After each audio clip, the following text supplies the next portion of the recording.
இருக்கிற எல்லோருக்கும் வணக்கம். என்னை அறிமுகப்படுத்திய நண்பர் அவர்கள் என்னை பற்றி பெருமையாக பல வார்த்தைகளை எல்லாம் சொன்னார்கள். அவர்கள் அவ்வளவு பெருமையாக சொன்னதற்கு காரணம் அவ்வளவும் நானே எழுதி கொடுத்தது.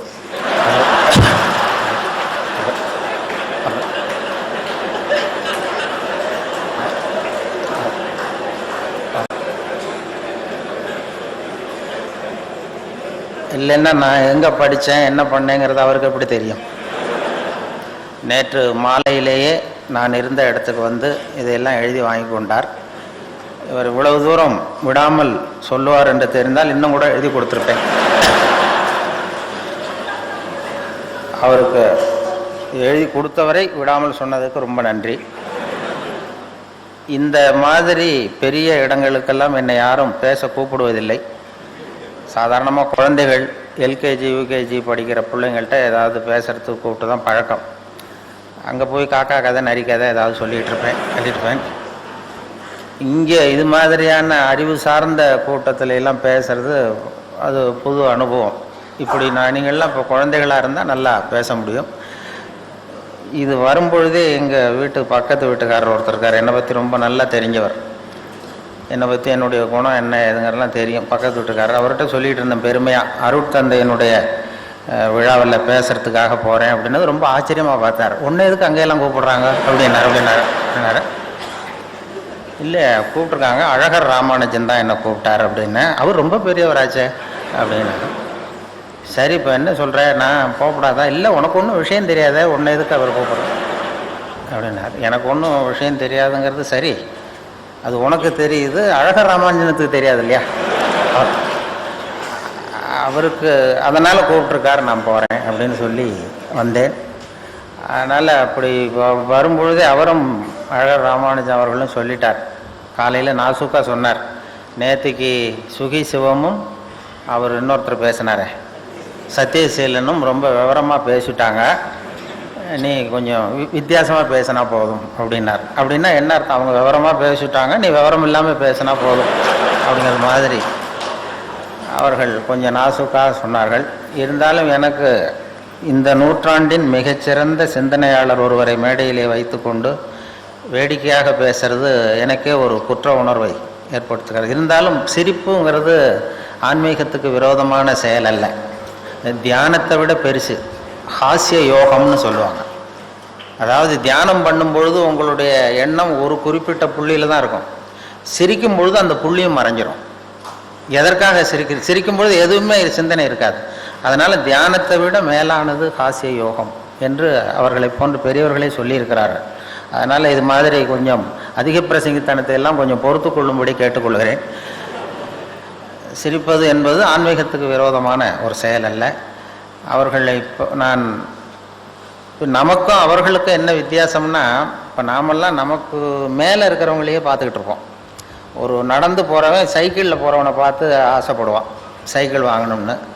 சைக்கிளில் போகிறவன் கார் வாங்கணும் அல்லது ஸ்கூட்டர் வாங்கணும்னு ஆசைப்படுவான். ஸ்கூட்டர் வச்சுருக்கிறவன் கார் வச்சுருக்கிறவனை பார்த்து ஆசை.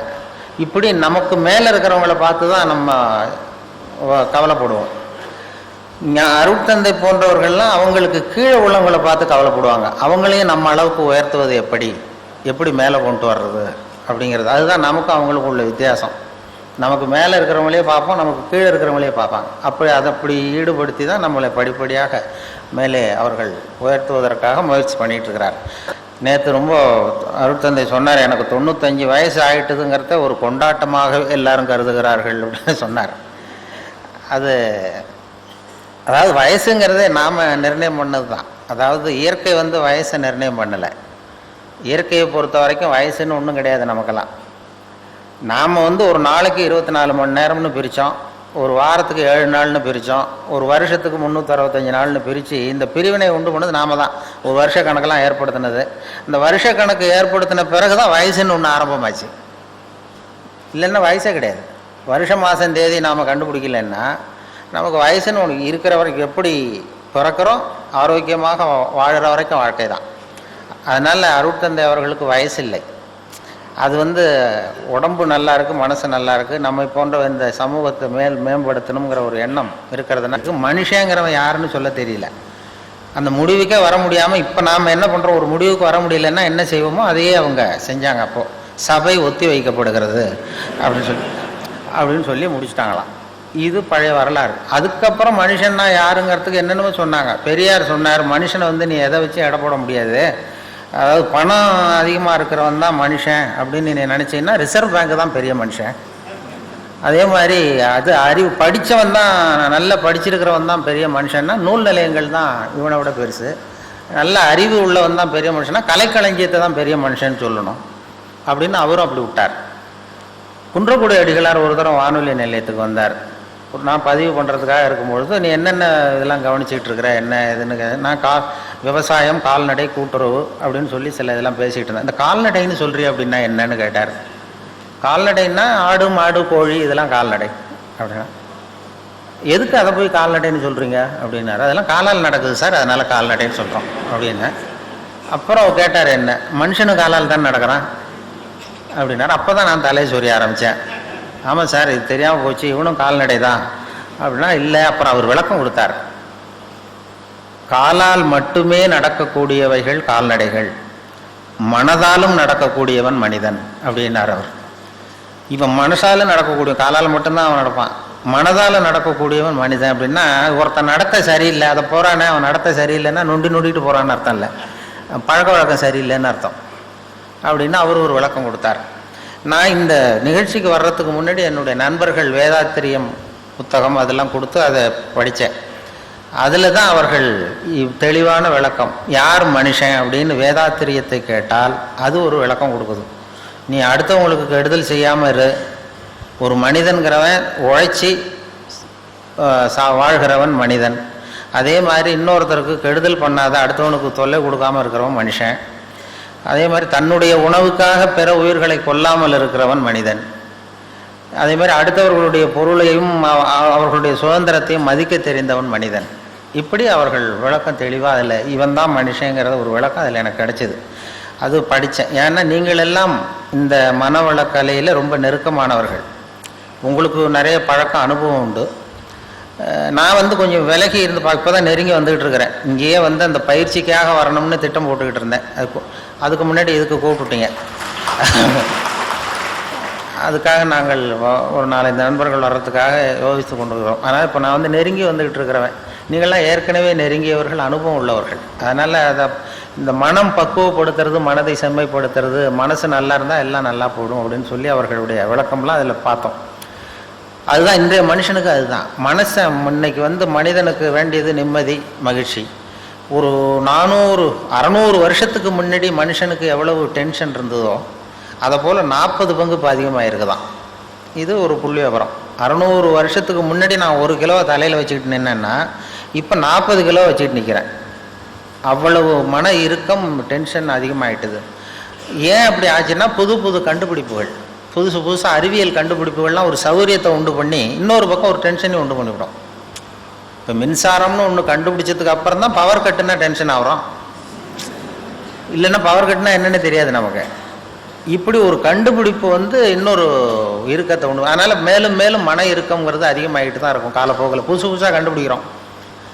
அதனால் வந்து இந்த காலத்துக்கு ஒவ்வொருவருக்கும் வந்து இந்த தவம் தேவை, மனதை வந்து நிம்மதியாக வச்சிருக்கிறதுக்கான வழிமுறைகள் தேவை. இது காலத்துக்கு ஏற்ற இது. அதை தான் அவர்கள் மகரிஷி அவர்கள் நமக்கு போதிக்கிறார். இந்த காலத்துக்கு நீங்கள் ஒவ்வொருத்தரும் நம்ம வந்து மனசை சரி பண்ண, அகத்தாய்வு பண்ணணும், எல்லாம் பண்ணணும்னு சொல்கிறது. ஏன்னா மனசை வந்து மற்றவங்கெல்லாம் கட்டுப்படுத்துன்னு தான் சொல்கிறாங்க.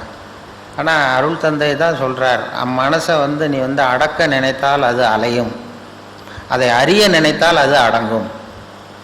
மனசை புரிஞ்சுக்கிறதுக்கு முயற்சி பண்ணணுமே தவிர அதை அடக்கிறதுக்கு முயற்சி பண்ணாத. அதை அடக்க முடியாது. அது அனுபவப்பட்டவங்களுக்கு தான் தெரியும்.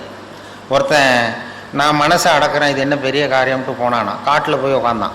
இங்கே வீட்டில் உட்காந்தா எல்லோரும் வந்து போயிட்டு இருப்பாங்க, பெரிய தொந்தரவாக இருக்கும். காட்டுக்கு போய் உட்காந்து நான் மனசை அடக்கிறேன்ட்டு உட்காந்துருக்கான். ஒரு தனி மரத்தடியில் போய் உட்காந்துட்டான், மனசை அடக்கிறேன். அங்கே போனால் எதிர்த்தாப்புல ஒரு பொண்ணு நடன பள்ளிக்கு போய்கிட்டு இருக்கு. ஒரு ஒத்தையடி பாதை, அங்கே ஒரு டான்ஸு ஸ்கூல் ஏதோ ஒன்று இருக்குது.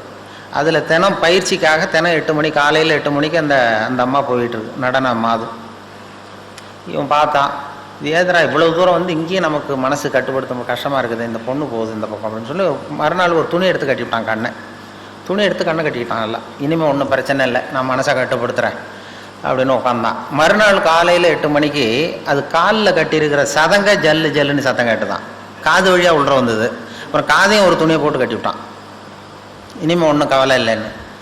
மறுநாள் காலையில் 8 மணிக்கு அது தலையில் வச்சுருக்கிற பூ வாசம் அடிச்சிருக்கு லேசாக. ஏதா மூக்கும் தொந்தரவு பண்ணுதுன்னு அதையும் கட்டி விட்டான்.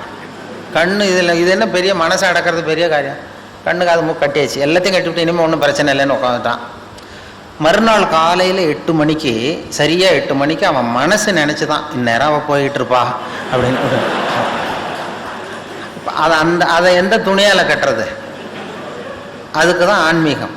மனசை அதை புரிந்து கொள்ளுங்கிறது. அதான் மனசு இப்படிப்பட்டதுங்கிறத புரிஞ்சுக்கோ, அதை அடக்க நினைக்காதே அப்படின்னு அருள் தந்தை சொல்கிறது. அடக்க நினைத்தால் அது அலையும், அறிய நினைத்தால் அது அடங்கும். அதனால் மனசை புரிஞ்சுக்கிறதுக்கு முயற்சி பண்ணுங்க, அதை அடக்கிறதுக்கு முயற்சி பண்ணாதீங்க. ஒன்றும் சொல்கிற இவர் இந்த அருள் தந்தை அவர்கள் தான் சொல்கிறார். மற்றவங்கள்லாம் அதை நீ மனசை ஆங்காரம் உள் அடக்கி ஐம்புலனை சுட்டு அறுத்து தூங்காமல் தூங்கி சுகம் பெறுவது எக்காலம் அப்படின்னு பத்திரகிரியார் எப்படி சொல்கிறார்? ஆங்காரம் உள் அடக்கி ஐம்புலனை சுட்டு அறுத்து. அந்த இப்போ கேன்சருக்கெலாம் சுடுறாங்கல்ல, இது பண்ணி தீச்சு போடுறது, அவ்வளவு கடுமையான முயற்சிகள்லாம் சொல்லியிருக்கிறாங்க ஏற்கனவே. ஆங்காரம் உள்ள அடக்கி ஐம்புலனை சுட்டு அறுத்து தூங்காமல் தூங்கி சுகம் பெறுவது எக்காலம்னு சொல்லி. அது இல்லை, அது ரொம்ப சுலபமாக அதை புரிந்து கொள்ள ஆரம்பித்தா போகிறோம். நீ சொல்கிறபடி கேட்கும் அப்படின்னா மனசு நம்மக்கிட்ட விளையாடிக்கிட்டே இருக்கும். இப்போ ஒருத்தன் என்ன பண்ணியிருக்கிறான், அவன் பாட்டுக்கு இப்போ காய்கறி வாங்கிறதுக்காக ஒரு மார்க்கெட்டுக்கு போனானான் பையை எடுத்துக்கிட்டு. அவனுக்கு ரொம்ப பிடிச்ச காய்கறி ஏதோ அதை பிரியமாக ஒரு 50 ரூபா நோட்டை எடுத்து வச்சுக்கிட்டு போயிருக்கான். காய்கறிலாம் வாங்கிட்டான். வாங்கினதுக்கப்புறம் அந்த 50 ரூபா எடுக்கணும், பையில் பார்க்குறான், பையை ஓட்டை எங்கேயோ விழுந்துடுது, வழியில் எங்கேயோ விழுந்துட்டுது, ஏதோ போயிட்டுது. ஆஹா நம்ம வாங்க முடியலையேன்னு சொல்லி வாங்கின காய்கறியை திருப்பி காய்கறிக்காரன்ட்டே கொடுத்துட்டு வருத்தப்பட்டுக்கிட்டே வந்தானா. வீட்டில் மூஞ்சி தொங்க போட்டு உட்காந்துருக்கான். ஏன் இப்படி போனீங்க, காய்கறி எங்கேன்னு கேட்டிருக்கேன் அந்த அம்மா. எல்லாம் வழியில் எங்கேயோ காசு விழுந்துட்டுது அல்லது எங்கே போயிட்டுது, பை ஓட்டை, என்ன பண்ணுறது அப்படின்னு அவன் அழ ஆரம்பிச்சுட்டான். ரொம்ப கவலைப்பட்டான். சரின்னு விட்டாச்சு. அப்புறம் கொஞ்ச நாள் கழித்து அதே மாதிரி ஒரு நாள் புறப்பட்டான் 50 ரூபா வச்சுட்டு மார்க்கெட்டுக்கு. அப்போ வழியில் ஒரு பையன் அழுதுகிட்டே வந்திருக்கான். ஏன்டா அழறேன் அப்படின்னா, எனக்கு பரீட்சைக்கு பணம் கட்டுறதுக்கு பணம் இல்லை, வீட்டில் அடிக்கிறாங்க, என்ன பண்ணுறது, இன்றைக்கி பரீட்சை எழுத முடியலன்னு அழுதுட்டு போயிருக்கான் ஒரு பொடியன். இவன் உடனே கவலைப்படாதப்பா, இந்த 50 ரூபா எடுத்து கொடுத்து நீ கொண்டு போய் பரீட்சை கட்டுன்னு இவன் காய்கறி வாங்க போகல, திரும்பி வந்துட்டான். சந்தோஷமாக சிரிச்சுக்கிட்டு இருந்தான். அப்போ அந்த அம்மா கேட்டுதான், நீ அன்னைக்கு ஒரு நாள் போனப்பையும் 50 ரூபாயை இழந்துட்டு வந்த, இன்னைக்கு போனப்பையும் 50 ரூபாயை இழந்திருக்கிற, அந்த இழப்பு உன்னை கவலைப்பட வச்சுது, இந்த இழப்பு உன்னை மகிழ வைக்குது, சந்தோஷப்பட வைக்குது. என்ன 2 இழப்பு தானே? அன்னைக்கு 50 ரூபா போச்சு, இன்னைக்கு 50 ரூபா போச்சு. அன்னைக்கு கவலைப்பட்ட, இன்னைக்கே சந்தோஷமாக இருக்கேன்னு கேட்டிருக்கேன். அப்போ தான் இவன் யோசிக்க ஆரம்பித்தானா. யோசிக்க ஆரம்பிக்கும் பொழுது புரிஞ்சுது அவனுக்கு. அதாவது அன்னைக்கு பொருள் அவனை விட்டு போச்சு, இன்னைக்கு பொருளை விட்டு அவன் விலகி வந்தான். இதுதான் அவனுடைய மகிழ்ச்சிக்கு காரணம், மன நிம்மதிக்கு காரணம்ங்கிற நுட்பத்தை புரிஞ்சுக்கிட்டானா. பொருள் தானாக விலகி செல்லுவதுங்கிறது ஒன்று, பொருளை நாம் இழக்கிறதுன்னு ஒன்று. அந்த நுணுக்கத்தை நீ மனசு உன்னை ஏமாற்றும், நீ மன விஷயத்தில் ஜாக்கிரதையாக இருக்குன்னு சொன்னாங்க. அந்த நுணுக்கத்தை தான் மகரிஷி நமக்கு கற்றுக் கொடுக்குறார். மனசை புரிஞ்சுங்கோ. நமக்கெல்லாம் ஆன்மீகங்கிற பேரில் இன்றைக்கி என்ன நடக்குதுன்னா, கடவுளுக்கு எத்தனை கை, கண்ணு, காது, மூக்குன்னு எண்ணிட்டு இருக்கிறான். அது சொல்லுவாங்க. அதாவது கிருஷ்ணன் எங்கே பிறந்தான் என்று யோசிக்காதே, கீதை என்ன சொல்லுகிறது என்பதை மட்டும் பார் அப்படின்னு சொல்லுவாங்க. அதாவது ஒருத்தன் மரத்தில் உள்ள ஒருத்தன் எண்ணிக்கிட்டு குறிப்பு எடுத்துக்கிட்டு இருந்தானா, மரத்தில் எத்தனை கிளை இருக்குது, எத்தனை இலை இருக்குது, எத்தனை காய் காய்ச்சிருக்கு அப்படின்னு ஒரு பேப்பரில் குறித்து ரொம்ப எழுதிட்டுருக்கான். இந்த ராமஜெயம் எழுதுறது மாதிரின்னு வைங்களேன், என்னமோ எழுதி வச்சுக்கிட்டுருக்கான். உடனே அந்த பக்கம் இன்னொருத்தர் வந்தார், ஒருத்தர் அறிவாளி இந்த பாருங்கள் சார், நான் இந்த மரத்தில் எத்தனை கிளை இருக்குது, எத்தனை பழம் இருக்குது, எத்தனை காய் இருக்குலாம் எண்ணி கிளையெல்லாம் கரெக்டாக குறிச்சிக்கிட்டு இருக்கேன் அப்படின்ட்டுருக்கான். அவர் அதையெல்லாம் நீயே வச்சுக்கோ, அது எனக்கு என்னத்துக்கு, எனக்கு தேவை பழம் அப்படின்னு சொல்லி பழத்தை வாங்கி சாப்பிட்டு ஒரு பாட்டு போட்டாரான், பறித்து சாப்பிட்டு. ஆன்மீகவாதி இலைகளை எண்ணுகிறான், அறிவாளி பழங்களை உண்ணுகிறான் அப்படின்னு சொல்லுவாங்க. நமக்கு தேவை அந்த பழம், அதை நேரடியாக அந்த கனியை நமக்கு பறித்து கொடுக்கறதுக்கு தான் அருள் தந்தை வந்திருக்கிறார். நீங்கள் போய் இது கை காலெலாம் எண்ணிட்டு இருக்காதீங்க. நமக்கு தேவை என்ன? அதான் ஆன்மீகவாதிகள் இலைகளை எண்ணுகிறான், அறிவாளி பழங்களை உண்ணுகிறான். அந்த பழங்களை உண்ணுகிற கலை தான் இது மனவள கலைஞர். அதுக்கு நம்மளை தயார்படுத்துகிறார். அப்படி தான் நாம் மனதை சரி பண்ணணும், புரிந்து கொள்ள வேண்டும்ங்கிறது அதில் உள்ள கருத்து. நான் சொன்னது மாதிரி அந்த சிரிப்புங்கிறது யோகம்னு சொன்னேனே, அது வந்து நம்மளுடைய இயல்பு நிலையே. அது நம்முடைய இயல்பு நிலை. அதாவது நாம் பிறந்து இந்த உலகத்துக்கு வரும்பொழுது அழுதுகிட்டே பிறக்கிறோம். அதாவது இந்த உலகத்துக்கு எதுவுமே கொண்டு வர்றதில்லைன்னு சொல்கிறோமே தவிர, ஆனால் அழுகையை கொண்டுகிட்டு வரோம், அழுதுகிட்டே வரோம். போகும்பொழுது மற்றவன்கிட்ட விட்டு போயிடுறோம். அதையும் நீங்கள் அழுதுட்டு கிடங்கடா நான் போய் சேர்றேன் அப்படின்னு. அது போகும்பொழுது ஒரு துறவு நிலை, நமக்கு அதுவும் வேண்டாம் அப்படிங்கிறது. ஆனால் வரும்பொழுது ஒரு குழந்தை பிறந்து 6 மாதத்தில் தான் சிரிக்க 6 வாரத்தில் சிரிக்க ஆரம்பிக்கலாம். நாமெல்லாம் பிறந்து 6வது வாரத்தில் சிரிக்க ஆரம்பிக்கிறோம். அது அந்த சிரிப்புங்கிறது நமக்கு இயற்கை கொடுத்துருக்கிற ஒரு இயல்பு தன்மை. சிரிப்பு ஒரு நாளைக்கு ஒரு குழந்தை 200 தடவை சிரிக்குதான். இது புள்ளி விவரம். ஒரு குழந்தை, நாமெல்லாம் 25 தடவை சிரிக்கிறோமா. அதுதான் இந்த ஹார்ட் அட்டாக் வர்றதுக்கு காரணமாக டாக்டருக்கு ஒத்துவாருன்னு நினைக்கிறேன். இந்த மன இறுக்கம்தான் இதய நோயை உண்டு பண்ணுது. 200 தடவை சிரிச்சுக்கிட்டு இருக்கிற குழந்தை படிப்படியாக வந்து 25 தடவைக்கு வந்துட்டோம். 15 தடவை 25 தடவை. நாமெல்லாம் அப்படி குறையப்படாது. சிரிப்புக்கு வந்து இந்த ஜோக்கே தேவைப்படாது, இயல்பு தன்மை அது. அதாவது காலங்காலமாக சிரிக்கிறது ஒரு பாவமான செயல்னு நாம் போதிக்கப்பட்டு வந்திருக்கிறோம். ஒரு அதிகாரிக்கு முன்னாடி பியூனு சிரித்தா மரியாதை குறைச்சல், ஒரு கணவனுக்கு முன்னாடி மனைவி சிரித்தா மரியாதை குறைச்சல், ஒரு வாத்தியாருக்கு முன்னாடி பையன் சிரித்தா மரியாதை குறைச்சல், ஒரு முதலாளிக்கு முன்னாடி தொழிலாளி சிரித்தா மரியாதை குறைச்சல், இப்படி சொல்லி சொல்லி சிரிப்புங்கிறது ஏதோ மரியாதை குறைவான ஒரு செயல் அப்படின்னு போதிக்கப்பட்டு வந்ததுனால சிரிப்பு மரபு ரீதியாகவே நமக்குள்ளே சிறைப்பட்டு போச்சான். அப்போ அதனால் நம்ம சிரித்தா யாராவது தப்பாக நினச்சிருவாங்களோ அப்படிங்கிற எண்ணம் வந்துட்டு தான். அந்த சிறைப்பட்டிருக்கிற சிரிப்பை வெளியில் கொண்டு வர்றதுக்கு ஜோக்குன்னு ஒரு சாவியை போட வேண்டியிருக்கு. வேறு ஒன்றும் இல்லை. ஜோக்குக்கும் சிரிப்புக்கும் சம்மந்தமே இல்லையா. ஏற்கனவே இருக்கிற சிரிப்பை வெளியில் கொண்டு வரதுக்கு ஒரு சாவி. அந்த இயல்புத்தன்மையை, மனிதனுடைய இயல்புத்தன்மையை வெளியில் கொண்டு வர்றோம். இல்லைன்னா அது சிறைப்பட்டிருக்குது. அது மன இறுக்கத்துக்கு காரணமாகுது. அந்த மன இறுக்கத்தை வச்சுக்கிட்டு எங்கே தியானம் பண்ணுறது நீங்கள்? அந்த இயல்புத்தன்மைக்கு மாறணும் அப்படிங்கிறது தான் சொல்லுவாங்க. சிரிப்புக்கு வந்து ஜோக்கு தேவைப்படாது. இப்போ ஒரு குழந்தை தொட்டிலில் படுத்துருக்கு, ஒரு கிளுகிழு போய் ஆட்டுங்க, அது முகத்துக்கிட்ட இது சிரிக்கும். அது என்ன ஜோக்காது? வெறும் சத்தம். ஒரு சத்தமே சிரிப்பை உண்டு பண்ணுது பாருங்கள், அதுதான் இயல்புத்தன்மை. ஒரு கிளுகிழுப்ப சத்தத்துக்கு குழந்தை சிரிக்குது இல்லை, அந்த சத்தம் வந்து சிரிப்பை உண்டு பண்ணுது. அதுதான் நாம் அப்படி இருக்கணும். ஆனால் அதே கிளுகிழுப்பே ஒரு தாத்தா மூஞ்சிட்டு ஆட்டங்க கோவம் வந்துடும் அடிப்பார். அப்படி இருந்தவர் அப்படி ஆயிட்டார். சின்ன வயசில் ஒரு கிளுகிழுப்ப சத்தத்துக்கு சிரித்தவர் அதே கிளுகிழுப்ப சத்தத்துக்கு கோவப்படுற அளவுக்கு மாறிக்கிட்டு வரோம் பாருங்க. இப்படி மாறப்படாது. கையில் குச்சி கிச்சின்னு தான் எடுத்து அடிச்சுடுவார் நீங்கள். அதுக்கு அதனால் வந்து இதய நோய் வரக்கூடாதுன்னு நினைக்கிறவங்கெல்லாம் சிரிக்க, அதாவது இயல்புத்தன்மை மாறாமல் இருக்கணுமா. நம்முடைய இயற்கை கொடுத்துருக்கிற அந்த இயல்புத்தன்மை மாறாமல் நம்மளை பார்த்துக்கணும் அப்படின்னு சொல்லுவாங்க. அந்த அதுதான் இயல்புத்தன்மை. இல்லைன்னா அது ரொம்ப கஷ்டமாக விடும் மனசு. அந்த மன இறுக்கம், இன்றைக்கி ஹார்ட் அட்டாக்குங்கிறது யாருக்கு வரலன்னா, இந்த இங்கே இருக்கிற பெண்கள்லாம் கூட இனிமேல் ஒரு கிளுகிழு போய் வீட்டுக்கு போய் வாங்கி வச்சுங்க. யாராவது உங்கள் வீட்டுக்காரர் கோபமாக வந்தாருன்னா அப்படி அப்படியே ஆட்டி பாருங்க.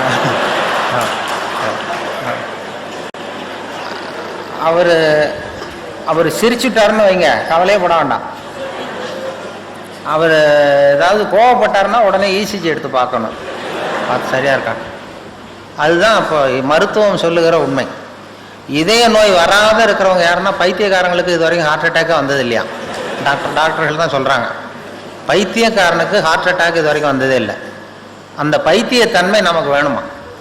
ஏன் அவனுக்கு வர்றதில்லைன்னா, நான் வந்து இப்போ இந்த நாட்டுக்கு பிரதம மந்திரி ஆகணும்னு நினைக்கிறேன்னு வைங்களேன், உடனே என் இருதயம் வேகமாக வேலை செய்ய ஆரம்பிச்சிருது. எப்படி எந்த கட்சியில் சேர்றது, எங்கே போய் நிற்கிறது, யாரை போய் பிடிக்கிறது, எப்படி பணம் செலவு பண்ணுறது, எப்படி டெல்லிக்கு போகிறது, எப்படி பிரதம மந்திரி ஆகிறதுன்னு என் இருதயம் வேகமாக துடிக்க ஆரம்பிச்சிருது. அந்த ஒரு துடிப்புக்கும் இன்னொரு துடிப்புக்கும் நடுவில் இருக்கிற ஓய்வை நான் குறைச்சிட்றேன். நான் பிரதம மந்திரி ஆகணும்னா இவ்வளவு அவஸ்தைப்பட வேண்டியிருக்கு. ஒரு பைத்தியக்காரன் பிரதம மந்திரி ஆகணும்னா அவன் ஆனதாகவே நினச்சிட்றான். போய் கேட்டிங்கன்னா நான் தான் பிரதம மந்திரி அப்படிமா. அவன் எலெக்ஷனில் நிற்க வேண்டியதில்லை, ஒன்றும் பண்ண வேண்டியதில்லை. அந்த மனோபாவம் நமக்கு வேணுமா? அதனால தான் அவங்களுக்கு ஹார்ட் அட்டாக் வர்றதில்லை. அதாவது சித்த சுவாதீனத்துடன் கூடிய பைத்தியத்தன்மையுடன் வாழ கற்றுக்கொள்ளுங்கள் அப்படிங்கிறது ஒரு உபதேசம். சித்த சுவாதீனத்துடன் கூடிய பைத்தியத்தன்மையுடன் வாழ கற்றுக்கொள்ளுங்கள். அது என்ன சித்த சுவாதீனத்துடன் கூடிய பைத்தியத்தன்மைன்னா, நாம் சித்த சுவாதீனத்தோடு இருக்கணும், மனசு விழிப்போடு இருக்கணும். இன்னொருத்தவங்க ஏதாவது பைத்தியகார்த்தனமாக சொன்னால் ஒத்துக்கணும். இப்போ உங்கள் குடும்பத்திலே கேட்குறீங்க, கணவன் மனைவிக்குள்ளே ஒரு தகராறு, 8யும் 3யும் பெருக்குனா என்னென்னு கேட்குறீங்க. அவர் 23ன்னு சொல்லிடுறாருன்னு வைங்க, உடனே சண்டைக்கு போகக்கூடாது. 8 3 பேருக்குன்னா 24க்கு வேலை 23ன்னு சொல்கிறாரு, சண்டைக்கு போகக்கூடாது. சரி பரவாயில்ல, எங்கள் வாத்தியார் இப்படி சொல்லி கொடுத்தாரு, உங்கள் வாத்தியார் சொல்லி கொடுத்துருக்காரு, அது வாய்ப்பாட்டிலையும் எத்தனையோ எடிஷன் இருக்கு இல்லையா, அப்படி அப்படி அதுதான் சித்த சுவாதீனத்துடன் கூடிய பைத்தியத்தன்மை. நமக்கு எது உண்மைங்கிறது தெரியுது, இருந்தாலும் ஒரு பைத்தியத்தன்மையோடு வாழறோம் பாருங்கள். அந்த பைத்தியத்தன்மைங்கிறது இன்றைய மனுஷனுக்கு தேவை. அது ஒருத்தன் பைத்தியகார ஆஸ்பத்திரியில் 10 வருஷம் இருந்தானா, அவன் உடம்பு குணமாயிட்டுது டாக்டர், என்னை வீட்டுக்கு அனுப்புங்கன்னு டாக்டர் கேட்டிருக்கான். டாக்டர் சொல்லியிருக்காரு 10 வருஷம் இருந்துட்டேன், இன்னொரு 10 நாள் இரு, உன்னை சோதனை பண்ணி அனுப்பிச்சிட்றேன் வெளியில் அப்படின்ட்டுருக்காரு. 10 நாள் டெஸ்ட் பண்ணி பார்த்தாரு, எல்லாம் நல்லா குணமாயிட்டான். உடனே அவர் சொன்னார், நீ சொன்னது சரிதான்ப்பா, வீட்டுக்கு போகலான்னு அனுப்பிச்சிட்டார். அதுக்கப்புறம் பத்திரிகைக்காரங்கள்லாம் பேட்டி எடுத்தாங்களாம், ஏங்க நீங்கள் உங்கள் பைத்தியகார ஆஸ்பத்திரியில் இருந்தீங்க, உங்கள் அனுபவத்தை சொல்லுங்களேன் எழுதுவோன்னு. அப்போ சொன்னால், நான் 10 வருஷம் நான் பைத்தியத்தோடு பைத்தியமாக இருந்தேன். 10 வருஷம், அது எனக்கு 10 வினாடியாக போயிட்டுது. பைத்தியங்களுக்கு மத்தியில் புத்தி தெளிஞ்சவனா 10 நாள் இருந்தேன், அது 10 யுகமாக போச்சுன்னு. நானும் நம்முடைய வாழ்க்கை யுகங்களாக போகணுமா வினாடிகளாக போகணுமாங்கிறத நான் முடிவு பண்ணணும். பைத்தியத்தோட பைத்தியமாக வாழ தெரிஞ்சவனுக்கு வாழ்க்கை சுகமாக இருந்திருக்கு. பைத்தியங்களுக்கு மத்தியில் புத்தி தெளிஞ்சவனாக வாழ்கிறவனுக்கு வாழ்க்கை யுகமாக கடினமாக இருந்திருக்கு. அதனால தான் நாம் அதுக்காக சுத்தமாக பைத்தியமாகவும் மாறிட முடியாது, சட்டையை கழிச்சிட்டாலே முடியாது. சித்த சுவாதீனத்துடன் கூடிய பைத்தியத்தன்மை அப்படின்னு அதுக்காக தான் அதை சொல்கிறாங்க. சித்த சுவாதீனத்துடன் கூடிய பைத்தியத்தன்மையுடன் வாழ கற்றுக்கொள்ளுங்க. ஒரு பேங்க் உத்தியோகத்துக்கு ஒருத்தன் வந்தான், கேள்வி கேட்டார். பேங்க்கில் வேலை பார்க்க வந்திருக்கான், கேள்வி கேட்கணும்ல, என்னடா 8 3 பேருக்குன்னா என்னடான்னு கேட்டிருக்காரு. இன்டர்வியூவில் 23ன்னு விட்டான், வாய் தவறி சொல்லிவிட்டான். தெரியும் சரியான தெரியாது, வாய் தவறி சொல்லிட்டான். உடனே சரி போயிட்டு வந்துட்டாங்க. வெளியில் யோசித்தான், ஆஹா இது ஒரு சின்ன கேள்வி, 8 3 பேருக்குன்னா என்னென்னு கேட்டாங்க, நம்ம வாய் தவறி 23ன்னு சொல்லிட்டோம், இது நிச்சயமாக இந்த வேலை கிடைக்காது, பேங்கில் எப்படி வேலை கொடுப்பாங்க, ஏதோ தப்பாக போச்சுட்டு போயிட்டான். நமக்கு வேலை இல்லைன்ட்டு வீட்டுக்கு போனால் ஒரு 10 நாளில் அப்பாயின்மெண்ட் ஆர்டர் வந்துட்டுது, வேலைக்கு சேர்ந்துக்கிடான்னு. அப்போ நினச்சானா, சரி அவரும் சரியாக காதில் வாங்கலை போல இருக்கு நம்ம சொன்னதை, இதை நம்ம உண்மையை சொல்லக்கூடாது, பேசாமல் போய் சேர்ந்துருவோன்ட்டு வேலையில் போய் சேர்ந்துக்கிட்டான். பர்மனெண்ட் ஆனதுக்கப்புறம் சொல்லுவோன்னு. வேலை பர்மனெண்ட் ஆச்சு. அப்புறம் 2 மாதம் கழித்து அந்த மேனேஜர்கிட்ட போய் உட்காந்தான். சார், அன்னைக்கு இன்டர்வியூக்கு வந்த அன்றைக்கி என்ன ஒரு கேள்வி கேட்டீங்க, 8 3 பேருக்குன்னா என்னென்னு, நான் வாய் தவறி 23ன்னு சொல்லிட்டேன், நீங்களும் அது சரியாக காதில் வாங்கலை, எனக்கே வேலை கொடுத்துட்டீங்க சார், ரொம்ப தேங்க்ஸ் அப்படின்ட்டுருக்கான். அப்போ அவர் சொன்னார், அப்படி இல்லைப்பா உட்கார் சொல்கிறேன், அன்னைக்கு இன்டர்வியூ நடந்த அன்னைக்கு உன்னையும் சேர்த்து மொத்தம் 294 பேர் வந்தீங்க இன்டர்வியூக்கு. நான் அந்த 294 பேர்கிட்டையும் இந்த கேள்வியை கேட்டேன், 8 3 பேருக்குன்னா என்னன்னு. நீ சொன்னது தான் நியரஸ்ட் கரெக்ட் ஆன்சர்.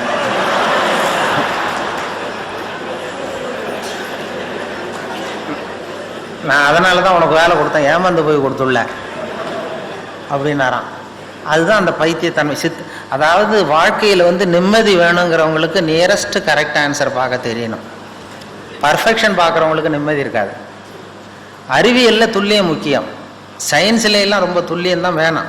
மற்ற அறிவியல் உலகத்தில் அதில் கிட்டத்தட்ட இப்போ ஒரு செவ்வாய் கிரகத்துக்கு அனுப்புகிற ராக்கெட்டு பரவாயில்ல பக்கத்து கிரகத்தில் போய் இறங்கிட்டுதோ அப்படின்னு போக முடியாது. அதில் துல்லியமாக இருக்கணும். அறிவியலில் சயின்ஸில் வாழ்க்கைங்கிற கலைக்கு இந்த நியரஸ்ட் கரெக்ட் ஆன்சர் தான் தேவை. பர்ஃபெக்ஷன்னு பார்த்து தான் நமக்கு மன இறுக்கம் வந்துடுது. பர்ஃபெக்ஷன் உலகத்தில் ஒன்றுமே கிடையாதான்.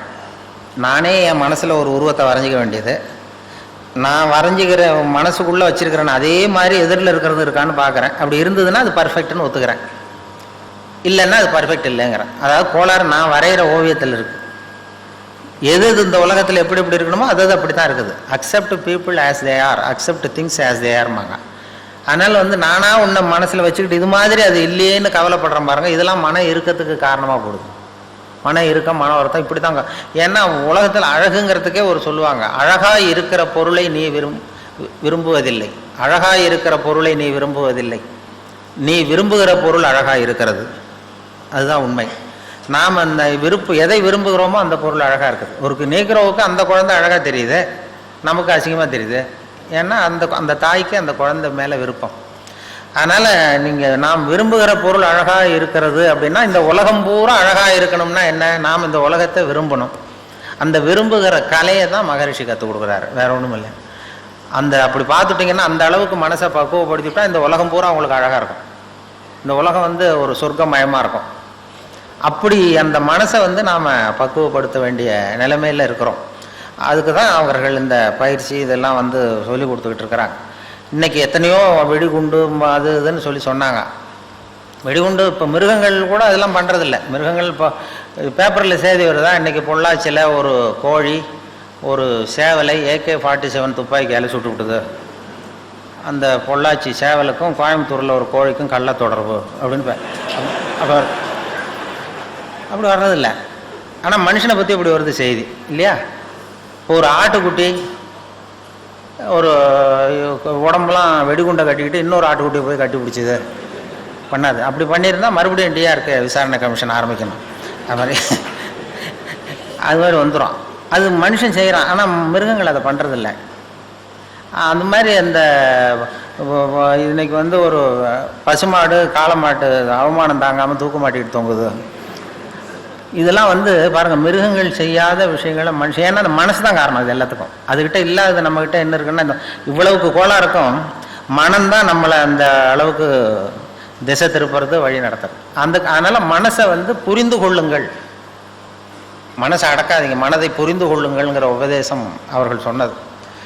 எனக்கு முதல்ல இந்த வேதாத்திரி அவர்கள் அந்த உலக இது மனவளக்கலை மன்றத்தில் எப்போ தொடர்புனா ஒரு 10-15 வருஷத்துக்கு முன்னாடி ஒரு நண்பர் கூப்பிட்டார். சென்னையில் இது மாதிரி சினம் தவிர்த்தல்னு ஒரு பயிற்சி நடத்துகிறோம், நீ அதில் வந்து பேசணும்னு சொல்லி கூப்பிட்டார் ஒரு நண்பர். நான் சொன்னேன், நான் பயிற்சிக்கு வேணா வரேன், என்னை பேசுகிறதுக்கு கூப்பிடாங்க, எனக்கு அனுபவம் கிடையாது, நீ வந்து எனக்கும் உங்கள் பயிற்சியில் சேர்ந்துக்கிறேன் அப்படின்னேன். அதெல்லாம் கிடையாது, பயிற்சியெல்லாம் நாங்கள் கொடுக்குறோம், நீ வந்து சினம் தவிர்த்தல் மனுஷன் கோவப்படாமல் இருக்கிறதுக்கு என்ன வழி நீ சொல்லிட்டு போ அப்படின்னு சொல்லி கூப்பிட்டாங்க.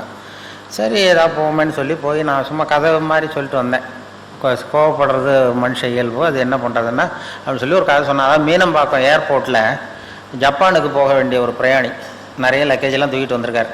இதை வாங்கி பிளேனில் ஏற்றக்கூடிய பொறுப்பில் உள்ள தொழிலாளிகிட்ட சண்டைக்கு போகிறார், அடிக்க போகிறார், என்னமோ தகராறு. இவர் கடுமையாக இருக்குது ஒரு முகம், கோவப்படுறாரு இந்த பெரிய மனுஷன், ஜப்பான் போக வேண்டிய பிரயாணி. இதை வாங்கி பிளேனில் ஏற்றுற தொழிலாளி இருக்கானே, அவன் சிரிச்சுக்கிட்டே சரி சார் சரி சாருங்கிறான். இவர் கோவப்படுறாரு, அவன் சிரிச்சுக்கிட்டு இருக்கான்.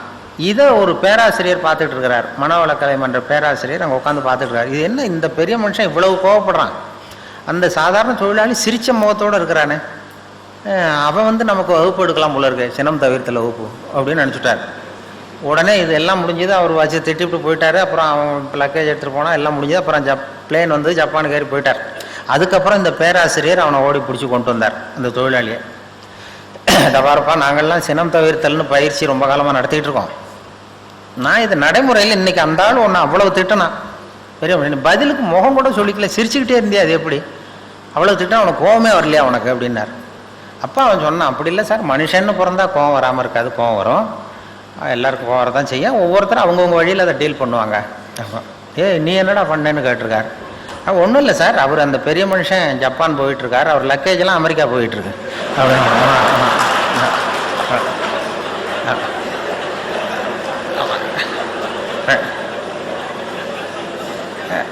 நம்ம எதுக்கு சார் அனாவசியமாக இவன்ட்ட போய் கோவப்பட்டுக்கிட்டது,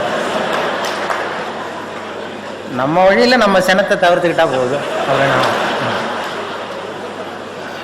அப்படின்னு சொல்லி, இதுதான் எனக்கு தெரிஞ்ச சினம் தவிர்த்தல்னு சொல்லி அங்கே பேசிட்டு வந்துட்டேன் 15 வருஷத்துக்கு முன்னாடி. அதுக்கு வரைக்கும் இன்னைய வரைக்கும் அதுக்கப்புறம் கூப்பிடுறதே இல்லை. என்ன கூப்பிட்டேன் நான். அப்புறம் ஒரு இப்போ போன மாதம் அவரை பார்த்து, ஏன் சார் மறுபடியும் ஒரு சினம் தவிர்த்தல் என்ன கூப்பிடுங்களேன்னு. அது வேணாம் சார், நாங்கள் எங்களுக்கு தெரிஞ்சபடி சொல்லி கொடுத்துக்குறோம், நீங்கள் வேணால் பயிற்சிக்கு வேணா வாங்க அப்படின்னு கூப்பிட்டார். இதுதான் எனக்கு முதல் தொடர்பு இந்த மனவளக்கலை மன்றத்துக்கு எனக்கு ஏற்பட்ட சம்பந்தம் இப்படி தான் ஏற்பட்டது. அதுக்கப்புறம் படிப்படியாக அவர்களுடைய பழக்கம் ஏற்பட்டது, பேராசிரியர்களுடைய பழக்கம், இந்த மனவளக்கலை மன்றத்தில் ஈடுபாடு உள்ளவர்களுடைய பழக்கம். அந்த பழக்கமே எங்களை பாதித்து எங்களை மாற்றிருக்குது. நேரடியாக ஈடுபட்டால் இன்னும் எவ்வளவு மாற முடியும். இப்போ என்னுடைய நண்பர்கள் மனவளக்கலை மன்றத்தில் எனக்கு இந்த உடற்பயிற்சியெல்லாம் கற்றுக் கொடுத்துருக்குறாங்க, சிலது முழுமையாக கற்றுக்கலைனால். அவர்களுடைய பழக்கமே யாரை பார்த்தாலும் வாழ்க வளமுடன் வாழ்க வளமுடன் சொல்ல ஆரம்பித்து, அது ஒரு நமக்கு பிடிச்சவங்களோ பிடிக்காதவங்களோ வாழ்க வளமுன்னு சொன்னால் அது ஒரு மனசே சரியாக போடுது. அது நான் கூட வேடிக்கையாக சொல்கிறது உண்டு. அந்த நண்பர் எப்போ பார்த்தாலும் ஃபோனில் எடுத்தாலும் வாழ்க வளமுடன் பாரு, நேரில் வாழ்க வளம். நான் வேடிக்கையாக சொல்லுவேன், நான் ஒருத்தன் கிணத்துல விழுந்து கிடக்குறான்னு வைங்க, கிணத்துல விழுந்து கிடக்கு, ஐயா யாராவது காப்பாற்றுங்க காப்பாற்றுங்கிறான். அப்போ கூட அவர் வந்து எட்டி பார்த்தாருன்னா முதல்ல வாழ்க வளமுடன் அப்படின்னு சொல்லிட்டு அதுக்கப்புறம் தான் கயிறு எடுக்க ஓடுவார். அந்த அளவுக்கு மனசில் வந்து பதிஞ்சு போச்சு அந்த வார்த்தை. நம்ம அப்படி அந்த எண்ண அலைகள் உலகம் பூரா பரவணுங்கிறது அதுதான். அது அப்படி அது அந்த எண்ணத்துக்கு வலிமை உண்டுன்னு இப்போ நம்ம நிறைய இது பண்ணிகிட்ருக்குறோம். அந்த இதில் வந்து நமக்கு மனசை வந்து இது பண்ணுறது சொன்னேனே, வாழும்போதே செத்து போகிறவர்கள் செத்த பிறகும் வாழ்ந்து கொண்டிருப்பார்கள் அப்படிங்கிறது ஒரு தத்துவம். வாழும்போதே செத்து போகிறவர்கள் செத்த பிறகும் வாழ்ந்து கொண்டிருப்பார்கள். அது எப்படி வாழும்போதே செத்து போகிறதுன்னா, அதை புரிஞ்சுக்கிறதுக்கு ஒரு கதை சொல்லுவாங்க. அப்படின்னா ஒருத்தர் ஆப்பிரிக்காவுக்கு போனாராம், ஒரு கிளி கொண்டு வந்தாராம், பிடிச்சி கொண்டு வந்தார். இங்கே ஒரு கூண்டில் வச்சு வளர்த்துக்கிட்டு இருக்கார். வீட்டில் கூண்டில் கிளியை வச்சு வளர்த்துக்கிட்டு இருக்கார். வேலைக்கு சாப்பாடு தண்ணி எல்லாம் வைக்கிறார். அது பாட்டு அந்த கூண்டுக்குள்ளே அந்த கிளி இருக்குது.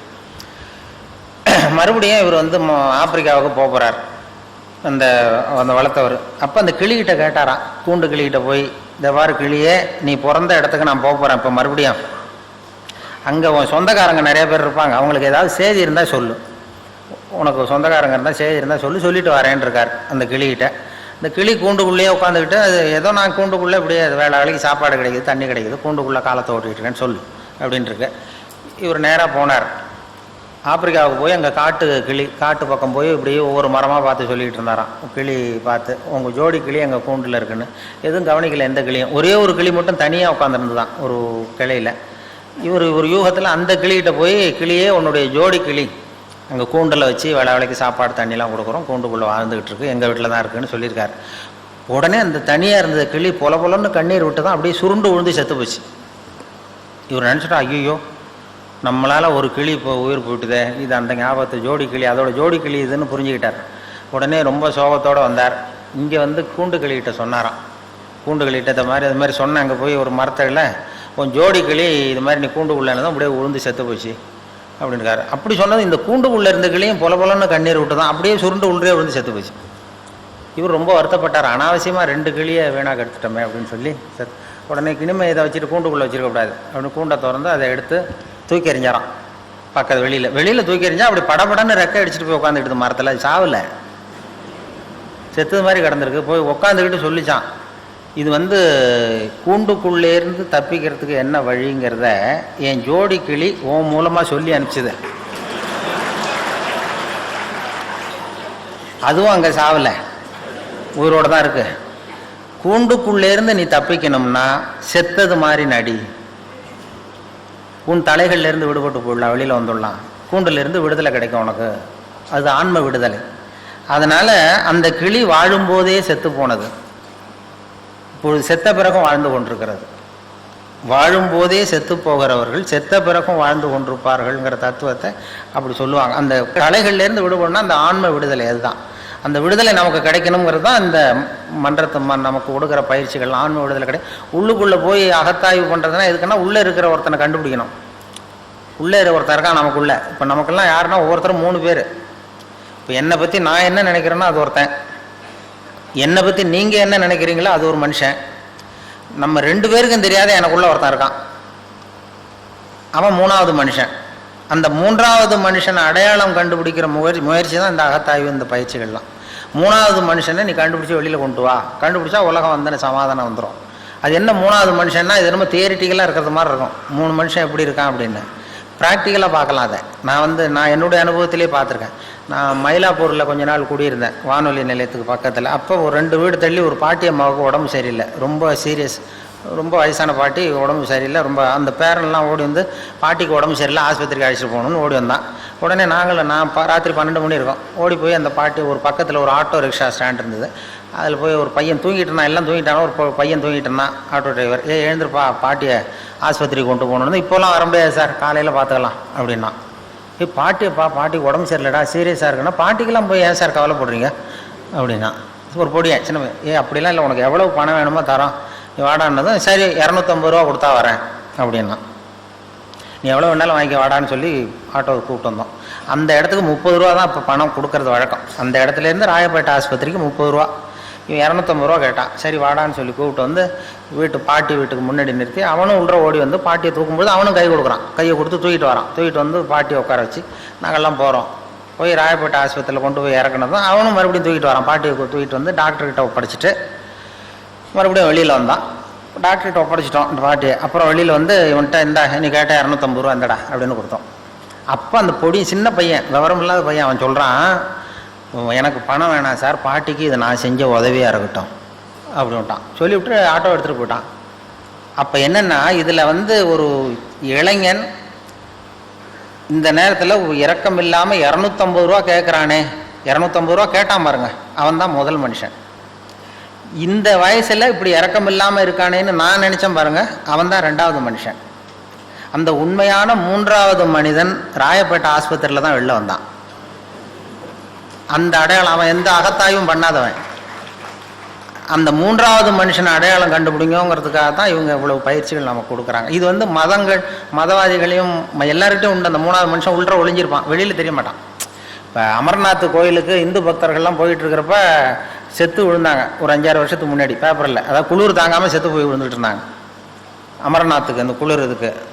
அப்போ வழியில் இருக்கிறவங்கெல்லாம் வீடுகள்லாம் திறந்து வச்சு இந்த சாவறதுக்கு போராடிக்கிட்டு இருக்கிற இந்து பக்தர்களெல்லாம் கூப்பிட்டுக்கிட்டு வந்து அதுக்கு போர்வை போற்றி, கம்பளி போற்றி, ஆகாரம் கொடுத்து அவங்கள பிழைக்க வச்சு திருப்பி அனுப்புனாங்க. அப்படி திருப்பி அனுப்புனவங்கலாம் அங்கே இருக்கிற முஸ்லீம்கள். அதுதான் அந்த 3வது மனுஷன், அவன் தான் 3வது மனுஷங்கிறது. அப்போ போய் அந்த மதம் இது அவன் பார்க்கல. அது மாதிரி அந்த 3வது மனிதன் அரசியல்வாதிகளுக்குள்ளேயும் இருக்கிறான், எல்லாருக்கிட்டையும் இருப்பாங்க.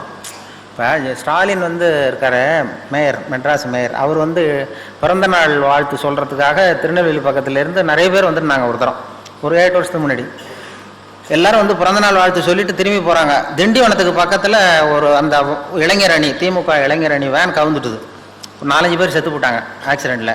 சில பேர் உயிருக்கு போராடிட்டு இருக்கிறாங்க. ராத்திரி 11 மணிக்கு 12 மணிக்கு நடந்தது.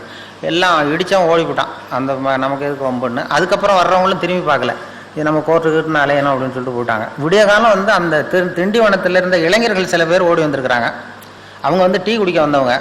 பார்த்தா ரோட்டில் கிடக்கு, வேன் கவுந்து கிடக்கு, திமுக கொடி பறக்குது. உள்ள சில பேர் செத்து கிடக்குறாங்க, சில பேர் சாவறதுக்கு போராடிக்கிட்டு இருக்கிறாங்க. இந்த இளைஞர்கள் டீ குடிக்க வந்த பசங்க ஓடி போய் அவங்கள பார்த்து உடனே அவங்கள பிடிச்சி இழுத்து காப்பாற்றி கொண்டு போய் ஆஸ்பத்திரியில் சேர்த்து அவங்களுக்கு வேண்டிய வைத்திய வசதியெல்லாம் பண்ணி கொடுத்து, குடும்பத்திலேருந்து எல்லாம் குணம் கொடுத்து, அப்புறம் அவங்க ஊருக்கு தந்தி கொடுத்து எல்லாரையும் வரவழைச்சி பரிபூர்ணமாக குணப்படுத்தி வீட்டுக்கு அனுப்புகிற வரைக்கும் அந்த இளைஞர்கள் துணையாக இருந்தாங்களாம். இதில் என்ன விஷயம்னா, அந்த கவிழ்ந்த அடிபட்டவன் பூரா திமுக இளைஞரணி, அதை காப்பாற்றினவங்க பூரா அதிமுக இளைஞரணி. அப்போ கேட்டாங்களாம், இது என்னடா அந்த கட்சிக்கு போய் நீ உதவி பண்ண, நமக்கு விரோதி இல்லையான்னு கேட்டிருக்கான் அந்த இவரை, இளைஞரணி தலைவர். கட்சி என்னடா கட்சி, மனுஷனோட கட்சியாக முக்கியம் அப்படின்னாராம். இதுதான் அந்த 3வது மனுஷன். மதவாதிகளுக்குள்ளேயும் இருக்கிறான், அரசியல்வாதிக்குள்ளேயும் இருக்கிறான், விவரம் தெரியாத ஒரு ஆட்டோ டிரைவர் உள்ளேயும் இருக்கிறான். அவனுக்கெல்லாம் அப்பப்போ வெளியில் வரான். நாம் நிரந்தரமாக வெளியில் கொண்டு வரணும். தீவிரவாதிக்கு உள்ளேயும் அந்த 3வது மனுஷன். இப்போ இந்த இதில் மதுரையில் இமாம் அலி, ஐதர் அலின்னு 2 தீவிரவாதிகள் போலீஸையே சுட்டுவிட்டு ஓடி வந்தாங்க. போலீஸ்காரர் செத்து போட்டார். தப்பிக்கிறதுக்காக உயிருக்கு பயந்து ஓடி வராங்க. பின்னாடி துப்பாக்கியோடு ஓடி வருது போலீஸ். அப்போ அந்த பைபாஸ் ரோடு வழியாக வராங்க. வர்றப்போ அப்போ தான் ஸ்கூல் விட்டு சின்ன குழந்தைகள்லாம் தள்ளாடி முதுகில் பொசம் விட்டு வெளியில் வந்திருக்கு. ஸ்கூல் விடுற நேரம் இவன் துப்பாக்கிகளை துரத்திட்டு போகிறாங்க 2 தீவிரவாதிகளை. அப்போ இந்த பரபரப்பில் 2 பிள்ளைங்க தடுமாறி கீழே விழுந்துட்டு தான். அப்போ அந்த உயிருக்கு பயந்து ஓடிட்டு இருக்கிற அந்த தீவிரவாதிகள் இமாம் அலியும் ஐதர் அலியும் இந்த கீழே விழுந்த குழந்தைகளை தூக்கி கொண்டு போய் ஓரத்தில் வச்சுட்டு அப்புறம் ஓடினான். அதுதான் 3வது மனுஷன். இந்த 3வது மனிதனை அடையாளம் கண்டுகொள்ளுங்கள் அப்படிங்கிறது தான் இங்கே நாம், அதுக்காக தான் இந்த இவ்வளவு முயற்சியெலாம் நடக்கிறது. நமக்குள்ளே ஒருத்தர் இருக்கிற அந்த 3வது மனிதனை அடையாளம் கண்டுபிடிச்சி வெளியில் கொண்டு வரணும். அப்போ தான் அதை கண்டுபிடிச்சிட்டா உலகம் இன்பமயமாக இருக்குங்கிறது தான் இது. வேறு கடவுள் அங்கே எங்கே தேடிட்டு இருக்கா, உள்ளே இருக்கிற அவன் தான் கடவுள். உள்ளே இருக்கிறான் பாருங்கள் அந்த 3வது மனுஷன், அவன் தான் அந்த இறைவன் கட்டான். இப்போ வந்து மதம் தான் ரொம்ப கடவுளுக்காக கவலைப்படுறது, மனுஷன் கூட கவலைப்படுறதில்லை. மதங்கள் தான் அதிகமாக கடவுளை பற்றி கவலைப்பட்டு ஒருத்தனுக்கு என்ன, ஒருத்தருக்கு ஒரு அப்பா தானே இருக்க முடியும். ஒருத்தன் அதான் போகிறாரு, அது யாரான்னு கேட்குறீங்க. ஒரு பையனை எங்கள் அப்பாங்கிறான். அதோ போகிறாரு, அவர் யாரானா அதுவும் எங்கள் அப்பான்னா சொல்லுவான். ஆனால் இன்றைக்கி மதவாதிகள், இப்போ நாம் மனிதர்களை தான் சொல்லிகிட்டு இருக்கிறோம். உலகத்தை படைத்தவன் ஒருத்தன் என்ன ஒரு சக்தினா, அது அவனும் அங்கே ஒருத்தர் இருக்கார், இங்கே ஒருத்தர் இருக்கார், அவர் ஒரு அப்பா இவர் ஒரு அப்பான்னு சொல்லிகிட்டு இருக்க முடியாது. ஒரு தெருவில் 2 பேர் சண்டை போட்டுக்கிட்டு இருந்தானோ, ஒருத்தன் மூஞ்சியில் ஒருத்தன் குத்திக்கிட்டு இருந்திருக்கான். ரொம்ப கடுமையாக சண்டை 2 பேருக்கு இடையில், தெருவில் நடு தெருவில் சுற்றி நின்று வேடிக்கை பார்க்குது கும்பல், வேடிக்கை பார்க்குது. அப்போ ஒரு பையன் ஒதுங்கி நின்றுருக்கான். அந்த வழியாக வந்தவர் கேட்டிருக்காரு, என்னப்பா அங்கே நடக்குது சண்டை அப்படின்னா, ஒன்றும் இல்லை, எங்கள் அப்பாவுக்கும் இன்னொருத்தருக்கும் சண்டை உள்ற, அதை எல்லோரும் வேடிக்கை பார்க்குறாங்க, நான் ஒதுங்கி நிற்கிறேன், எங்கள் அப்பாவுக்கும் இன்னொருத்தருக்கும் தான் சண்டை நடக்குது உள்றேன்றான் அந்த பையன். அப்போ அந்த விசாரித்த பெரியவர் கேட்டிருக்காரு, சரிப்பா அந்த 2 பேரில் யார்ரா அவங்க அப்பான்னு கேட்டிருக்காரு. சண்டையே அதுக்காக தான் நடந்துகிட்ருக்கு அப்படின்னா. இப்போ நாம் இந்த மதவாதிகள் போடுகிற சண்டைக்கு அதுக்கு என்ன வித்தியாசம் இருக்குது? நாம் போடுற சண்டை அதே மாதிரி சண்டை தான், மதவாதிகள் போடுற சண்டை. அந்த அளவுக்கு நம்ம மனசை நம்மளுக்கு எடுத்துருக்கு அப்படிங்கிறது தான் மன தூய்மைங்கிறது வேணும். மனசு எது எதுலேருந்து விலகி இருக்கிறதோ அதுலேருந்து துன்பம் இல்லை அப்படின்னு திருவள்ளுவர் சொல்லுவோம். எனக்கு நிம்மதி வேணும், சந்தோஷம் வேணும்னு ஒரு பெரியவர்கிட்ட வந்தானா ஒருத்தன் ஆசிரமத்தை தேடி. எனக்கு நிம்மதியே கிடைக்க மாட்டேங்குது, நீ படுறா, உனக்கு என்ன காரணம் சொல்கிறேன்னு ராத்திரி இங்கே படு, காலையில் உனக்கு சொல்கிறேன் அப்படின்னு படுக்க வச்சார். படுக்கையெல்லாம் கொடுத்து பெட்டு தலைவெல்லாம் கொடுத்தாரு. படுத்து தூங்கினான் நிம்மதியாக. மறுநாள் எழுந்திரிச்சான். இவர் வந்தார். அந்த குரு எழுந்துடுறா அப்படின்னா எழுந்திரிச்சான். அந்த தலைவனையை தூக்குனார். தலைவனை தூக்குனா உள்ளேருந்து ஒரு நல்ல பாம்பு படம் எடுக்குது. இவரே கொண்டு வந்து வச்சுருக்காரு ராத்திரி நல்ல பாம்பை. அவன் அப்படியே அலறிட்டு ஓடி வந்துட்டான். அப்போ கேட்டாரான், ஏண்டா ஒரு நல்ல பாம்பை தலைக்கு அடியில் வச்சுக்கிட்டு எப்படி உன்னால் நிம்மதியாக தூங்க முடிஞ்சுது? ராத்திரி பூரா நிம்மதியாக தூங்கியிருக்க, நல்ல பாம்பு உன் தலைக்கு பக்கத்துலேயே இருக்குது, அதை வச்சுக்கிட்டு எப்படிடா நீ தூங்கினேன் அப்படின்னு கேட்டாரான். அது இருக்கிறது எனக்கு தெரியாதுங்க, அதனால் தூங்கினேன். என் மனசு அதிலேருந்து விலகி இருந்தது, அதனால் நிம்மதியாக இருந்தேன் நான். அதுதான் மனது எது எதுலேருந்து விலகி இருக்கிறதோ அது அதிலேருந்து நீங்கள் நிம்மதியாக இருப்பீர்கள் அப்படிங்கிறது தான். இதெல்லாம் மனதை புரிந்து கொள்ளுகிற போது தான் இந்த கருத்துலாம் நமக்கு தெரியும். மனசை அடக்க நினைக்கிறவனுக்கு இதெல்லாம் தேவையில்லை. அவன் கண்ணையும் காதையும் இது கட்டிகிட்டு இருந்தானா போகிறோம், அந்த முயற்சி வேண்டியதில்லை. மனதை புரிந்து கொள்ளுங்கள்னு சொல்கிறது அதுதான். மனதை புரிந்து கொள்ள முயற்சி செய்யுங்கள் அப்படிங்கிறது தான் இவங்க இந்த இதில். அதனால் நம்ம இன்றைக்கி எத்தனையோ இதெல்லாம் பண்ணிகிட்ருக்குறோம். நிறைய போர், சண்டை, உலக யுத்த அபாயம், அது இதுன்ட்டு எத்தனையோ சண்டைகள். இதில் மதவாதிகள் சண்டை வேறு. இதெல்லாம் இதுக்கெல்லாம் அந்த 3வது மனுஷன் வெளில வந்தால் தான் நாம் சரியாக வாழ முடியுங்கிறது தான் முக்கியம். ஒரு ஒரு இதில் ஒரு சிவன் கோயிலில் ஒரு புறாவெல்லாம் இருந்துதான். ஒரு சிவன் கோயிலில் மாடங்கள்லாம் இருந்தது, அதில் சில புறாக்கள்லாம் இருந்துதான். திடீர்னு அந்த சிவன் கோயிலுக்கு கும்பாபிஷேகம் வந்தது. உடனே வெள்ளை அடிக்க ஆரம்பித்தாங்க. உடனே அந்த புறாவெல்லாம் இடத்த மாற்றணுமே, இங்கே இருந்தால் இனிமேல் லாயக்கு இல்லை, நம்ம இடத்த மாற்றணுமேனு போயிருக்கு. எங்கே போகலான்னு பார்த்தா எதிர்த்தாப்புல ஒரு சர்ச் இருந்ததுதான், மாதா கோயில். அங்கே சில புறாவெல்லாம் இருந்தது மாடத்தில், சில மாடங்கள் காலியாக இருந்தது. இந்த சிவன் கோயில் புறாவெல்லாம் ஓடி போய் அங்கே உட்காந்துக்கிட்டு. இது சிவன் கோயிலில் வெள்ளை அடிக்க ஆரம்பிச்சிட்டாங்க கும்பாபிஷேகத்துக்கு. அங்கே போனதுக்கப்புறம் அங்கே கிறிஸ்மஸ் வந்தது, அங்கேயும் வெள்ளை அடிக்க ஆரம்பித்தான். கிறிஸ்மஸ் சர்ச்சுக்கு வெள்ளை அடித்து புதுப்பிக்க ஆரம்பிச்சது. என்னடா இங்கேயும் தங்க முடியலையேன்னு இந்த 2 செட்டு புறாவும் புறப்பட்டு வேறு இடத்துக்கு போகணுன்னு பார்த்து தான் போனால் அங்கே ஒரு பள்ளிவாசலில் சில புறா இருக்குது, அங்கே கொஞ்சம் காலியாக இருந்தது. இந்த சிவன் கோயிலேருந்து போனது, இந்த மாதா கோயிலேருந்து போன புறா எல்லாம் சேர்ந்து அந்த பள்ளிவாசலில் போய் அந்த புறாவோட சேர்ந்து உட்காந்துட்டுது. அங்கே போனால் அங்கேயும் தொந்தரவு வந்தது. என்ன தொந்தரவுன்னா அங்கேயும் ரம்சான் வந்தது, அதை புதுப்பிக்க ஆரம்பித்தாங்க. இது என்னடா இங்கேயும் தங்க முடியல, எங்கே போகிறதுன்னு பார்த்தது எல்லாம் 3 செட்டு புறாவும். அதுக்குள்ளே அந்த சிவன் கோயில் கும்பாபிஷேகம் முடிஞ்சு போச்சு. சரி அங்கே போய் தங்கிக்கோன்னு சிவன் கோயிலில் போய் எல்லாம் உட்காந்துக்கிட்டு இருக்கு. இப்படி இருக்கும்பொழுது திடீர்னு கீழே ஒரே கலாட்டா பூமியில். இந்த குஞ்சு புறாவெல்லாம் எட்டி பார்க்குது. ஒரு குஞ்சு புறாவும் தாய் புறாவுக்கு பக்கத்தில் உட்காந்துட்டு எட்டி பார்த்தான். இந்த மனுஷனுக்கெல்லாம் என்ன ஆச்சு இப்போ அப்படின்னு கேட்டிருக்கு. அவனுக்கெல்லாம் மதம் பிடிச்சிருக்கு அப்படின்னு தான் அந்த அம்மா புறா. மதம் பிடிக்கிறதுனா என்னன்னு கேட்டிருக்கு. இதுதான் மத கலவரம்னு பேர். இதனால தான் ஒருத்தன் சுட்டுக்கிறான், வெட்டிக்கிறான் அப்படின்னா நமக்கெல்லாம் மதம் பிடிக்காதா அப்படின்னு கேட்டுதான். நமக்கு பிடிக்காது அப்படின்னா ஏன் அப்படின்னு கேட்டிருக்கு அந்த குஞ்சு புறா. அப்போ அந்த தாய் புறா சொல்லித்தான், அந்த பாரு நமக்கும் அதான் வித்தியாசம். இப்போ நாமெல்லாம் இங்கே சிவன் கோயிலில் இருந்தாலும் நம்ம பேர் புறாதான், மாதா கோயிலுக்கு போனாலும் புறாதான், பள்ளிவாசலுக்கு போனாலும் புறாதான். ஆனால் அவன் அப்படி இல்லை, மனுஷன் இங்கே இருக்கிற வரைக்கும் இந்துன்னு சொல்லிகிட்டு இருப்பான். அங்கே போனால் கிறிஸ்தவன்மா, அங்கே போனால் முஸ்லீம்மா, அதனால தான் அப்படி வெட்டிகிட்டு நிற்கிறான் அப்படின்னு தான் தாய் புறா. அப்போ குஞ்சு புறா கேட்டோம், அப்படின்னா அவங்கள விட நாம் ரொம்ப உயர்வாக தெரியுதே அப்படின்னு தான். உண்மைதான். அதனால தான் அவனை விட உயர்வான இடத்துல நாம் இருக்கிறோம், நம்மளை விட தாழ்வான இடத்துல அவன் இருக்கிறான் அப்படின்னு சொல்லித்தான். ஒரு புறா கிட்ட கற்றுக்க வேண்டியிருக்கு. நாம் மனுஷன்னா 6 அறிவு எல்லாம் சொல்லிக்கிட்டு அதுக்கிட்ட நாம் அமைதியையும் சமாதானத்தையும் கற்றுக்கணும்னு சொல்லி பண்ணிகிட்ருக்குறோம். அப்படி அந்த அளவுக்கு நம்முடைய நிலைமை மாறி இருக்குன்னா இதுக்கு இது மாதிரியான இயக்கங்கள், இது மாதிரி மனசை செம்மைப்படுத்துகிற விஷயந்தான் நிறையா வர வேண்டியிருக்குது. ஏன்னா மனுஷன் எப்படிலாம் நடந்துக்குவான், என்ன பண்ணுவான்னு சொல்ல முடியாது. எந்த நேரம் எப்படி நடப்பான், என்ன ஏது. வாழும்போதே செத்து போகிறவர்கள் செத்த பிறகு வாழ்ந்து கொண்டிருப்பார்கள்ல. நம்ம வாழும்போதே செத்து போகிற சில நோயாளிகள் உண்டு. ஒரு சராசரி மனுஷன் அவன் போய் ஒரு டாக்டர்கிட்ட, ஒரு மனநோய் டாக்டர்கிட்ட போனானா, என்னடா உனக்கு பிரச்சனைன்னு கேட்டிருக்காரு அவர். நான் செத்து போட்டேன் டாக்டர்.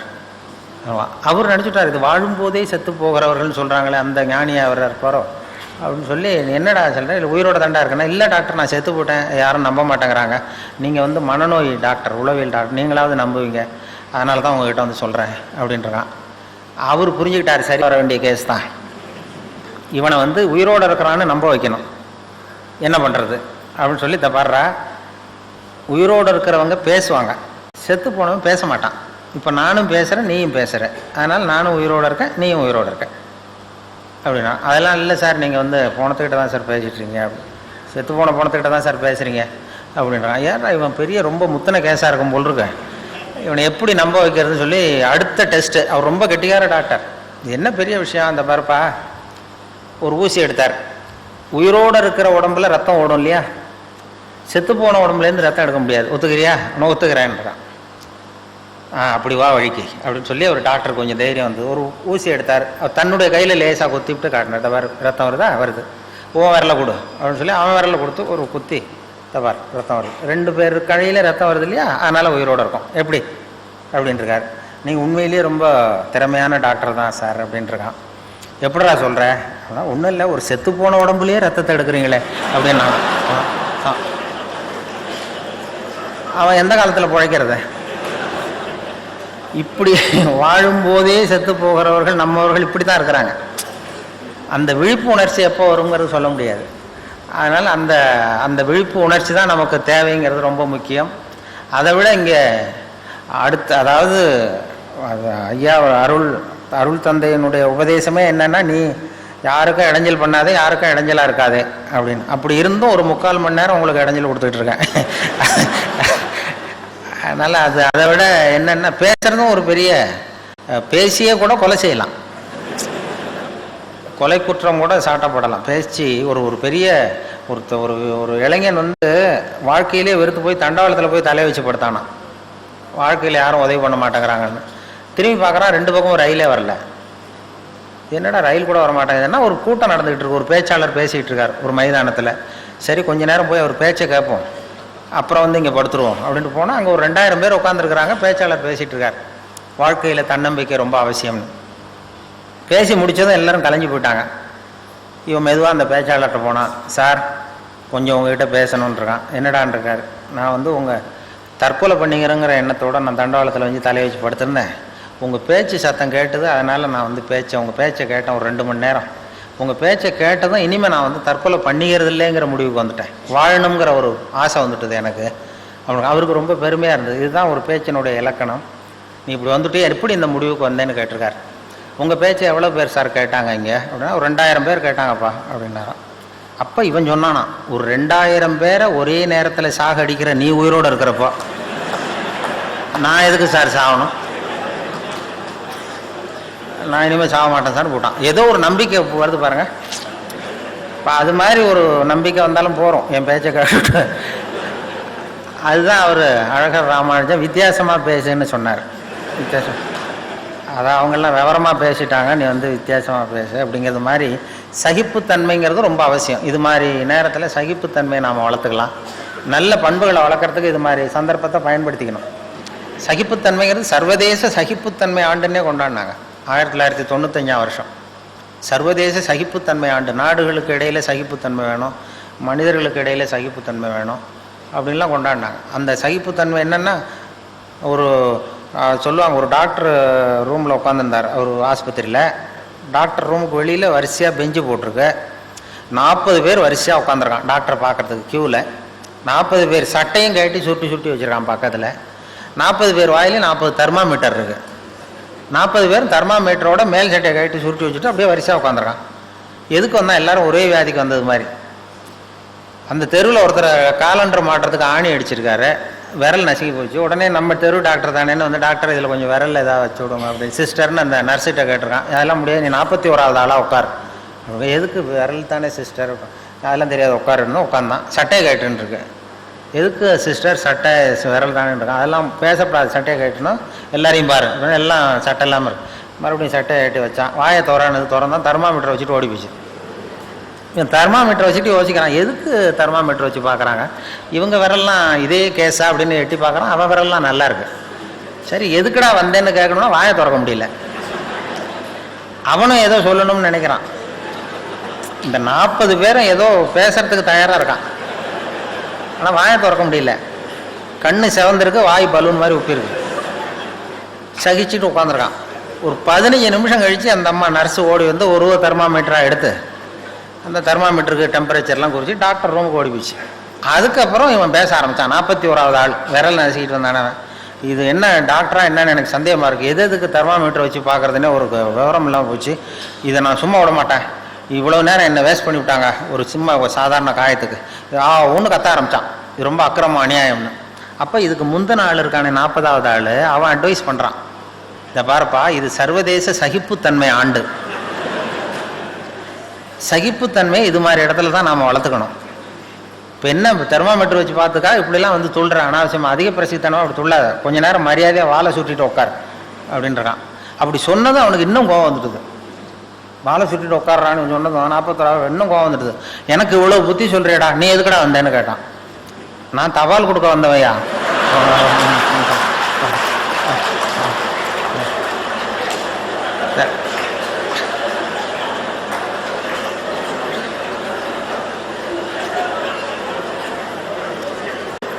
நான் தினம் இப்படி வருவேன், சட்டை கேட்டு சொல்லுவாங்க, கேட்டு வைப்பேன், தெர்மாமீட்டர் வச்சு பார்ப்பாங்க, எடுத்ததுக்கப்புறம் நம்ம பாட்டு எடுத்து நம்ம தெர்மாமீட்டர் ஏன் தபாலை கொடுத்துட்டு நம்ம பாட்டு சட்டையை மாட்டிட்டு போகிறேன்.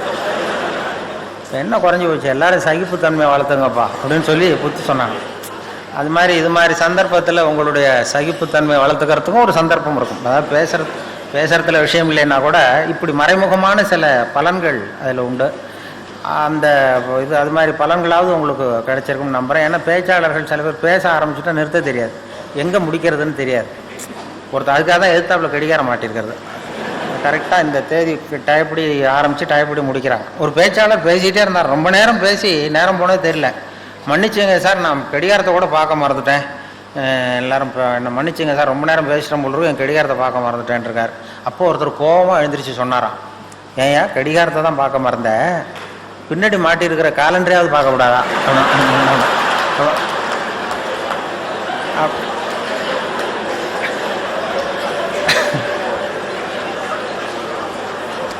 அப்படின்னா அவன் வாரக்கணக்கில் பேசிக்கிட்டு இருந்திருக்கான். அப்படி ஆகிடும். இப்போவே எனக்கு எப்போ ஆரம்பித்தேன்னு ஞாபகம் இல்லை, எந்த தேதி எந்த நாள் எந்த அப்படிங்கிறது மாதிரி அப்படி போயிட்டே போகும்.